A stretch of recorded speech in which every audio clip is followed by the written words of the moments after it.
Got it. Good morning, everyone. This is John with Gun Deals, and today we're taking a look at one of the last red dots from Northtac. This is the Northtac Ronin P10. But before we get into the video, if you don't know, Gun.Deals is a website that provides you with some of the best products and prices in the industry. So whatever it is that you happen to be looking for within the industry, go ahead and check them out first.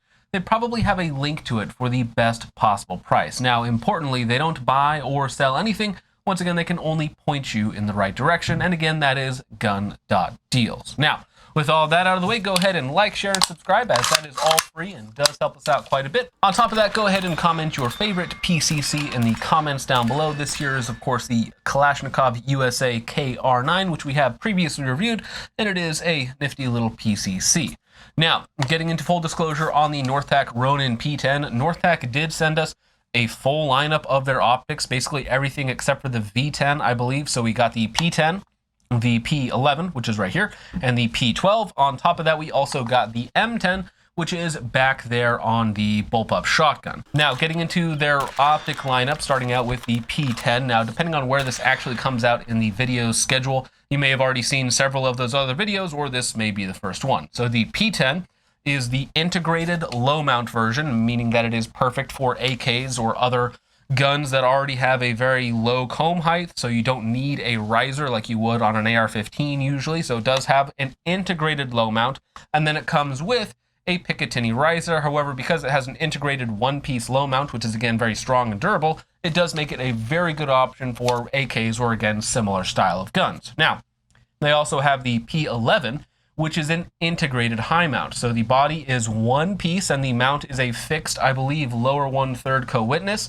Then they have the P12, which is kind of like your standard T1, T2 style optic, where it has a T1, T2 base, so you can swap out this mount to whatever your heart desires. And then they also have, of course, the M10, which is the big boxy red dot, and then they have a V10, which is the 30mm style red dot, which we do not have in for testing or evaluation. So, getting into some of the specifics on the P10 model. Again, this comes with an integrated low mount, which is the best in terms of durability, strength, and simplicity if you don't need a riser. Now, if you do need a riser, then you should probably go with the P11 or P12, depending on, again, exactly what you're looking for. Now, these optics are often under $100. I think the retail price is like $99, and then you can find them on sale for like $90 or sometimes a little bit below that, meaning that they are a very economical option given their features and performance. Now, getting into the specifics of the P10, we do, of course, have a very simple 2 MOA red dot, which is perfectly fine. It is very usable from everything from 0 yards all the way out to about 300 yards.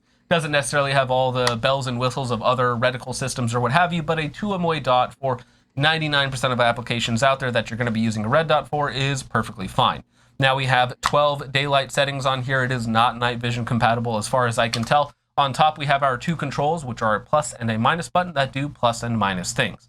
Now, the battery tray on the right-hand side is for a 2032 battery, and most importantly, it has a 50,000 hour battery life combined with auto-on, auto-off technology, meaning that if after every few minutes of not touching the optic, it will automatically turn off, conserving that battery life. Then when you pick it up and go to use it, it is already back on. Now, getting into the emitter and glass quality, kind of like I mentioned on the other optics, when you're at the top end brightness setting, so 10, 11, or 12, the refresh rate is very good on the emitter itself. It looks like a very fine laser beam. However, when you go down a few steps in brightness, the dot gets a lot more choppy, and you can definitely watch the refresh rate as you're moving it from target to target. Now, because this isn't a night vision style of optic, and you're going to be using it outside in theoretically full daylight or white light situations, if you will, you're going to have it on one of the higher brightness levels anyways, so it's not a large issue. It is just something, again, worth noting. Now, the glass quality itself, it does have a little bit of a bluish green notch filter to it, which is, again, very standard for the price category that it's in. The image looks very flat. There's no sort of warping around the edges, very, very minor magnification, if any. So again, the glass quality, dot quality, emitter, all of that is perfectly fine, especially when we are talking about a red dot that is this cheap.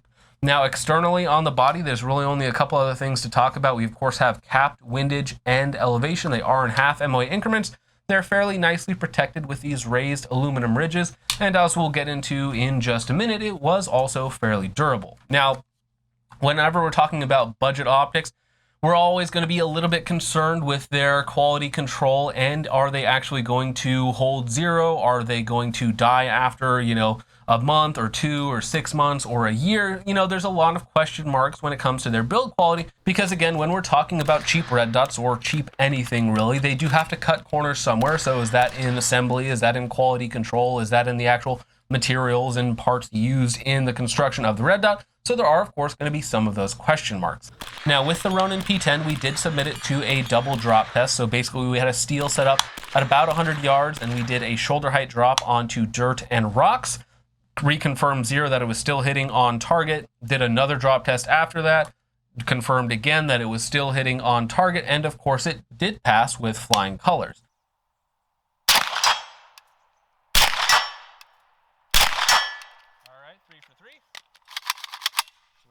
Shoulder height, 4 rounds, same ammunition, same distance.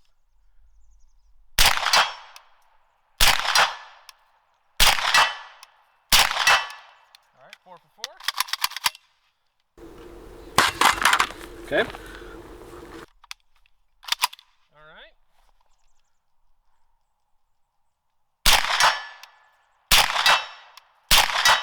All right, 3 for 3.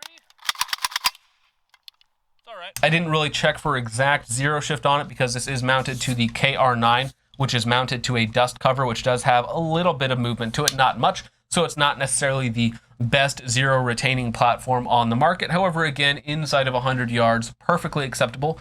The optic body itself did take some damage. The elevation cap took some damage as well, but no issues with the glass emitter or anything else like that failing on the optic. So again, that is a pretty harsh impact. Shoulder height onto dirt and rocks is not the hardest impact in the world, but it's definitely a lot harder than a lot of what most people will run into with their optics during normal use. So again, it is nice to see that it was able to, one, retain zero, but also not straight up die during a drop test. So with the P10, much like what I said about the P12, is that it does provide you an acceptable level of performance and an acceptable level of quality when compared with the price. So again, a very good budget red dot is the Sig Romeo 5. It is basically the gold standard of budget red dots, whether you think it's the Holosun 403 or the Vortex Crossfire, whatever they call it. They're all very good budget red dots that can be found for the low $100 price category.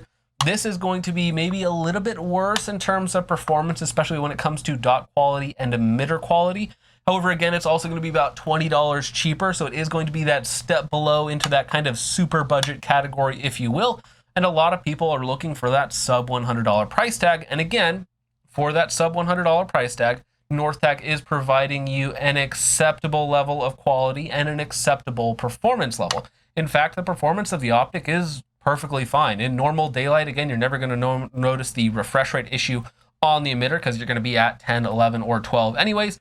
And again, it does work perfectly fine. It will take a hit and keep going. Now, will it work over 6 months, a year, 2, 5 years, so on and so forth? That is where it's going to need to be continually evaluated over time. So perhaps the end of next year or so, we'll do an updated video on all of their optics that we have in for testing and see if they're still holding up the snuff. But that's really all there is to talk about on the Ronin P10. Let me know what you guys think of the Northtac optics in general, or if there is some other budget brands out there that I should be taking a look at. But once again, with all that out of the way, guys, thank you so much for watching. I hope you all enjoyed. I will see you in the next one. Peace off.